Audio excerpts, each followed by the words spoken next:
올해는 동네가 좀 조용하십니까?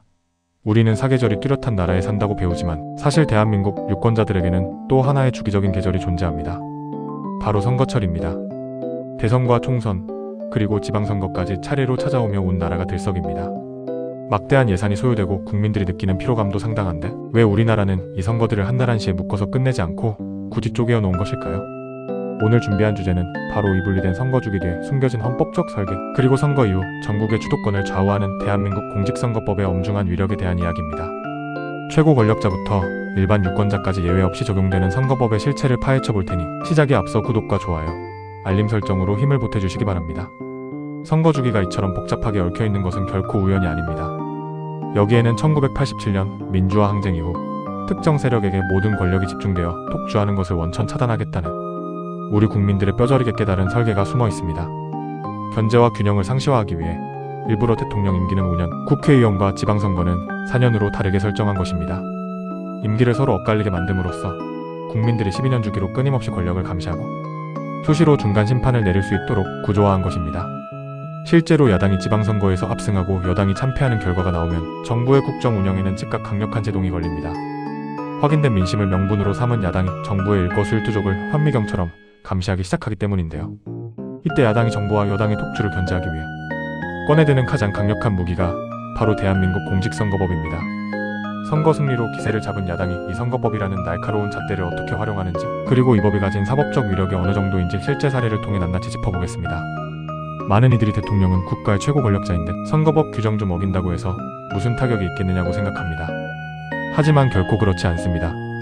공직선거법 제9조는 공무원의 정치적 중립 의무를 명시하고 있으며 이 범주에는 대통령 역시 엄격하게 포함됩니다. 지난 2004년 당시 고 노무현 대통령은 기자간담회에서 여당이 표를 얻을 수만 있다면 합법적인 모든 대책을 다하고 싶다는 취지의 발언을 했습니다. 이 발언 직후 야당은 선거 중립 의무 위반으로 국회에 탄핵소추안을 발의했고 헌정사상 최초로 대통령 탄핵안이 가결되어 직무가 정지되는 초유의 사태가 벌어졌습니다. 대통령의 직위마저 흔들 수 있음을 보여준 상징적인 사건이었습니다. 실제로 박근혜 전 대통령 역시 퇴임 이후 과거 선거 과정에서 공천에 개입했다는 혐의가 인정되어 실형을 선고받은 바 있습니다. 최고 권력자라 할지라도 선거법 앞에서는 결코 무적이 아니며 오히려 가장 엄격한 감시의 표적이 되는 것이 현실입니다. 이러한 엄격함은 우리 삶과 밀접한 지방선거 현장으로 내려오면 더욱 냉혹하게 작용합니다.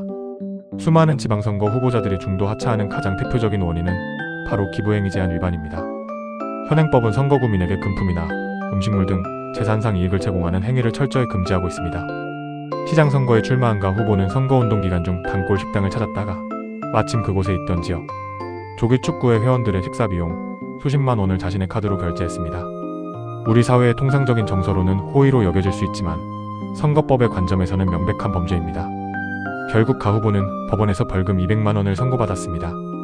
공직선거법상 벌금 100만 원 이상의 형이 확정되면 그 즉시 당선은 무효가 되며 향후 5년간 피선거권이 박탈됩니다. 단 한 번의 비용 대납으로 정치적 생명이 끝난 것입니다. 더욱 주목해야 할 점은 그 자리에 있던 유권자들입니다.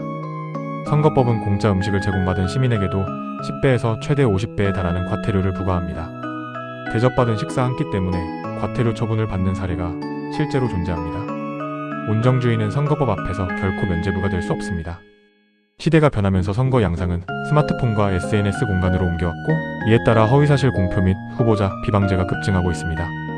최근에는 무분별한 찌라시나 미확인 정보를 메신저, 단체 대화방에 유포하다가 사법 처리되는 경우가 매우 빈번합니다. 지방선거에 출마했던 카더라 씨는 상대 후보를 낙선시킬 목적으로 출처가 불분명한 악의적 의혹을 대형 단체 대화방에 퍼뜨렸습니다.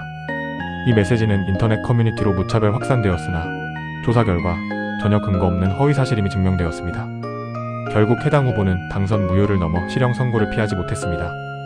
여기서 명심해야 할 점은 이러한 허위사실을 무심코 나른 일반 유권자들 역시 동일한 법적 책임을 진다는 사실입니다.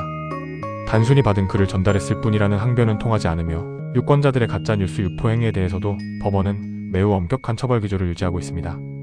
마지막으로 짚어볼 대목은 선거의 공정성을 뿌리째 흔드는 여론조사 조작 및 왜곡 행위입니다. 당내 경선이나 공천 경쟁이 치열하게 전개되는 지역의 경우 여론조사 지지율을 올리기 위한 조직적인 부정행위가 발생하곤 합니다. 경선의 결과가 곧 최종 당선에 지대한 영향을 미치기 때문입니다. 실제 적발된 경선 후보 꼼수 씨의 사례를 보면 여론조사 전화를 받을 때 인구 통계학적 가중치가 높은 연령층인 것처럼 나이를 속여 응답하라고 지시하거나 한 사람이 여러 대의 전화로 중복 응답하는 수법을 썼습니다. 이는 여론을 조작하여 유권자의 합리적인 선택을 방해하는 중대한 교란 행위입니다. 오늘날 사법당국과 선관위는 과학적인 데이터 분석과 기지국, 추적을 통해 이러한 조직적 조작 행위를 실시간으로 추적해내고 있습니다. 여론조사 조작 행위는 민주주의의 근간을 훼손하는 심각한 범죄로 취급되어 예외 없이 구속수사와 정계, 은퇴로 이어지는 무거운 책임을 묻고 있습니다. 지금까지 국가 원수의 손발을 묶는 선거 중립 의무부터 온정주의가 통하지 않는 기부행위, 제한 미디어를 악용한 허위사실 유포, 그리고 지능화된 여론조사 조작에 이르기까지 대한민국 공직선거법의 엄중한 사법적 현실을 살펴보았습니다. 이 법의 테두리가 너무 빡빡하다고 생각하십니까? 그러나 우리가 잊지 말아야 할 역사적 교훈이 있습니다. 과거 우리 정치는 금권선거와 관권선거로 얼룩진 어두운 혼란의 시기를 지나왔습니다. 현재의 칼날 같은 선거법은 권력자가 돈과 조직으로 민심을 왜곡하는 것을 막고 오직 국민의 정당한 투표 가치만을 온전히 지켜내기 위한 최소한의 제도적 방어벽입니다. 주기적인 선거로 인해 치러야 하는 국가적 비용과 엄격한 법적 규제는 우리가 과거의 퇴보를 막고 성숙한 민주주의 체제를 유지하기 위해 감내해야 하는 일종의 기회비용인 셈입니다. 정치인들이 법을 어겨 사법적 단죄를 받든 야당의 견제로 정부 운영에 브레이크가 걸리든 그 모든 견제 시스템의 페달을 밟는 주체는 결국 유권자인 우리 자신입니다. 사소한 글 하나, 식사 한 끼조차 엄격하게 규율하는 선거법?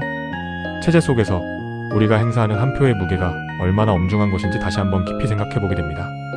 오늘 영상이 유익하셨다면 구독과 좋아요 꼭 부탁드립니다. 시청해주셔서 감사합니다.